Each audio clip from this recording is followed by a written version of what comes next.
Guys, the other day I had a comment on one of my YouTube videos that the YouTube video was all about how young YouTube millionaires lie to you. And it wasn't really a video about calling anybody out in particular, though I do use some real life examples of people who say things and then how those can be misconstrued or used to tell a particular narrative. But really the goal of that video was to teach people critical thinking around the information that they receive and the different ways that information can be manipulated to impress or influence or impact you. And really, I think anybody can be a good teacher. You can learn a lesson from anybody, assuming that you go into it with the right mindset and that you have the ability to dissect the information that you're receiving to separate the good parts that serve you from the parts that don't. And I think critical thinking, judgment, those are just two skills that schools haven't done us a solid and haven't done us a good job in teaching this. So that's really the goal of that video. But one of the comments had to do with a section of the video where I talk about what's it mean to be a millionaire and how that one term can easily be manipulated. And I'll share the different ways that it can be manipulated here in just a second. But the guy's comment was something like, "You're not really wealthy unless you have $1 million in your checking account." And I found it really interesting because people that don't have money have this warped perception of what people with money do with that money. And I think a lot of this ties to not understanding the rules of money or the strategies of making money. And so and I know I was in the similar position when I was like $80,000 in debt and working minimum wage. Like my perception of what it took to make money was like, I gotta get a higher paying job and then just start saving and putting it into the checking account. That's where else would you put it? Like checking account, savings account, right? Like surely that's where everybody puts their money and that's what they do. In reality, that's not what wealthy people do with their money. They're not just sitting around typically with $1 million sitting in their checking account because they realize that there are higher and better uses. There's safer places to put your money. There are places that will deliver better yield on their money and still be just equally as liquid. So we'll talk a little bit about all of this. But the start of this was just breaking down the differences of millionaires, because this is one way that people can really mislead you. So there are three different types of millionaire. There's a net worth millionaire, there's an income millionaire, and there's a liquid millionaire. The net worth millionaire is somebody who's complete all their assets minus all their liabilities. So like if you have a mortgage, you have a house, then the value of that house minus whatever you still owe on it, the mortgage, that is equity, and that gets to count towards your net worth, assuming it's positive. If it's negative, then it's going to hurt your net worth. The same way, if you own a car and say it's worth $20,000 and you only owe $5,000 on it, then it's worth $15,000, right? So all these things added up together give us our net worth. And if your net worth is over $1 million, then you're a millionaire. And this is probably the most common way that people qualify to become a millionaire, because you have these assets like stocks and bonds and real estate and business ownership and all these things that kind of start to inflate that number. The problem with being a net worth millionaire is that we don't really understand how you are calculating it, because there is no standard here. Like banks are all a little bit different in terms of what they count, what they don't. Some people will count a car, some people won't, right? And so it becomes very difficult to audit somebody when they say I'm a net worth millionaire, unless they're like so far above it that you're like, yeah, you're like 10 million net worth, like you're above $1 million. You're probably good. Even if you're fudging your numbers by a little bit, you're still well over. And that's the big problem, is that you can easily fudge this number around two things in particular that I've seen is real estate and business ownership. Because with real estate, like you only ever know what the price of a building is when you sell it or you buy it at that moment of transaction. Everything else is theoretical. I can say, I think this building could sell for $3 million, but I don't really know until I go to sell it.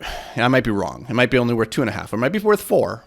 And so we have to do our best to kind of peg a number in a lot of cases as time goes by. If you're being really conservative, you just stick with the value you paid for it at the time of purchase. There's issues with that methodology as well, but if you're going to be really conservative, that's a good way to do it. But that's one way that's easy to manipulate numbers and say like, oh, my net worth is X, Y, and Z because my building is worth this, but you don't necessarily know that until you sell it. And so you could be just making up an incredibly inflated number. And I see this a lot with business ownership because small businesses are very hard to value. So if you could have a kid who starts his own social media marketing agency and he's like, oh, I do $10,000 a month, which is, a little over $100,000 a year in top line revenue. And I think I could sell this at a 10x multiple. Well, he then says his business is worth $1 million. But the reality is, would somebody actually pay $1 million for his $100,000 of revenue? No, probably not. Unlikely. So he's just kind of inflated the number artificially, and there's not much that you can really do unless you know how he's calculating it to call him out on it. And that's the problem with a lot of the young YouTube millionaires, or just millionaires in general in the social media space, is that they don't talk about that and how it's actually being calculated. So that's the net worth millionaire. The second one is the income millionaire. And this one's a little bit more straightforward, but it can still be a little bit more construed. So an income millionaire is somebody who's making $1 million of income, personal income in a year. Now there's still some nuance here. Is that pre-tax or is that post-tax? Because if it's pre-tax, then you're maybe only walking away with $500,000, maybe even less, right, of actual income. If it's post-tax, that's pretty good. That's a lot of income. So good for you. But the thing that picture doesn't paint for us is, okay, you're making $100,000 in income. How much are you paying out in expenses, right? How much did it cost you to earn that? If it's costing you $1.5 million to earn the $1 million, then that's not a good trade. You're actually in debt. So that's not super helpful. And the thing that I want to kind of drive home with all these different points is that there's so much nuance and context. There is no black and white.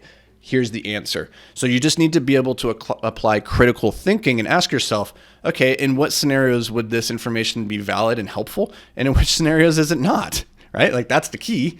So the last of the millionaire types, and this gets back to the comment this young gentleman left on the YouTube channel, is the liquid millionaire.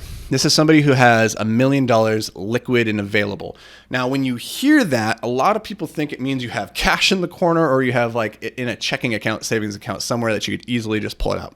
That's typically not what it is.